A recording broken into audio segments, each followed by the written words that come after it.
الرحیم۔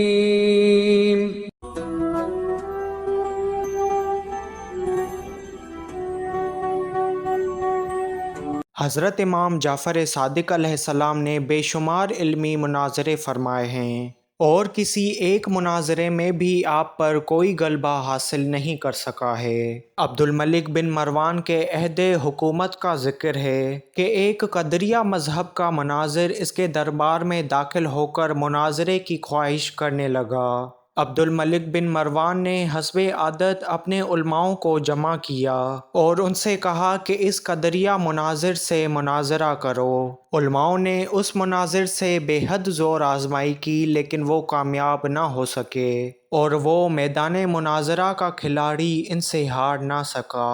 آخر کار تمام علماء عاجز آ گئے۔ اس طرح سے اسلام کی شکست دیکھ کر عبد الملک بن مروان نے ایک خط فوراً حضرت امام محمد باقر علیہ السلام کو بھیجا۔ عبد الملک بن مروان نے امام محمد باقر علیہ السلام سے اس خط میں تاکید کی کہ آپ ضرور یہاں تشریف لے آئیں۔ جب عبد الملک بن مروان کا خط مولا امام محمد باقر علیہ السلام کی خدمت میں پہنچا تو آپ نے اپنے فرزند حضرت امام جعفر صادق علیہ السلام سے فرمایا، بیٹا میں بہت زیادہ ضعیف ہو چکا ہوں، لہٰذا تم مناظرے کے لیے شام تشریف لے جاؤ۔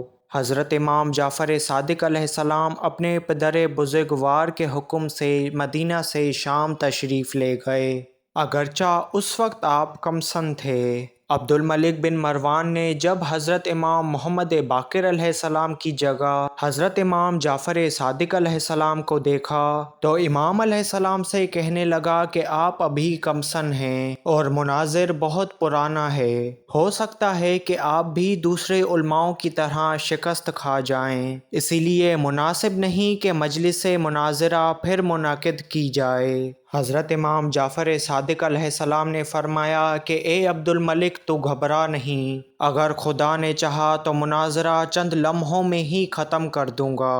امام علیہ السلام کے ارشاد کی تاکید درباریوں نے بھی کی اور مناظرے کے لیے تمام فریقین آ گئے، چونکہ قدریوں کا اعتقاد ہے کہ بندہ ہی سب کچھ ہے، خدا کو بندوں کے معاملات میں کوئی دخل نہیں ہے اور نہ ہی خدا کچھ کر سکتا ہے، یعنی خدا کے حکم اور قضاء و قدر و ارادہ کو بندوں کے کسی بھی امر میں دخل نہیں ہے۔ جب قدریوں نے یہ سوال سب سے پہلے سامنے رکھا تو حضرت امام جعفر صادق علیہ السلام نے فرمایا کہ میں تم سے صرف ایک ہی بات کہنا چاہتا ہوں، اور وہ یہ کہ تم سورہ حمد کی تلاوت کرو۔ اس نے سورہ حمد پڑھنا شروع کر دی۔ جب وہ ایاک نعبد و ایاک نستعین پر پہنچا، جس کا ترجمہ یہ ہے کہ میں صرف تیری ہی عبادت کرتا ہوں اور بس تجھی سے مدد چاہتا ہوں، تو امام علیہ السلام نے فرمایا کہ بس یہیں ٹھہر جاؤ اور مجھے اس بات کا جواب دو کہ جب خدا کو تمہارے اعتقاد کے مطابق تمہارے کسی معاملے میں بھی دخل دینے کا حق نہیں تو پھر تم اس سے مدد کیوں مانگتے ہو؟ یہ سن کر قدریہ خاموش ہو گیا اور کوئی جواب نہ دے سکا۔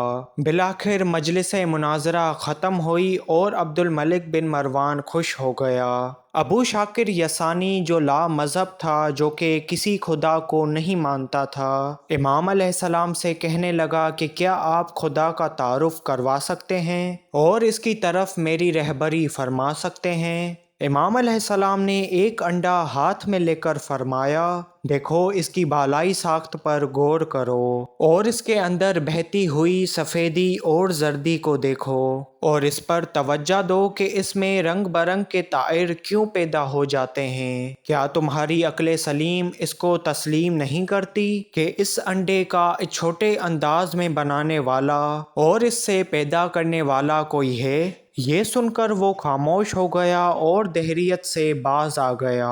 اسی ابو شاکر یسانی کا ذکر ہے کہ اس نے ایک دفعہ امام کے صحابی ہشام بن حکم کے ذریعے امام سے سوال کیا کہ کیا یہ ممکن ہے کہ خدا ساری دنیا کو ایک انڈے میں سمو دے؟ اور نہ انڈا بڑھے اور نہ دنیا گھٹے۔ امام علیہ السلام نے فرمایا کہ بے شک وہ ہر چیز پر قادر ہے۔ اس نے کہا کہ کوئی مثال پیش کیجئے۔ امام علیہ السلام نے فرمایا کہ مثال کے لیے مرد و مشک چشم آنکھ کی چھوٹی پتلی کافی ہے کہ جس میں ساری دنیا سما جاتی ہے، نہ ہی پتلی بڑھتی ہے اور نہ ہی دنیا گھٹتی ہے۔ ہشام بن عبد الملک بن مروان کے دور حکومت کا ایک واقعہ ہے کہ ایک شخص حضرت امام جعفر صادق علیہ السلام کی خدمت میں آ کر عرض کرنے لگا کہ حکیم بن عیاش کلبی آپ لوگوں کی ہجو کیا کرتا ہے۔ حضرت امام جعفر صادق علیہ السلام نے فرمایا کہ اگر تجھے اس کا کچھ کلام یاد ہے تو مجھے بیان کرو۔ اس نے 2 شعر سنائے جس کا حاصل یہ ہے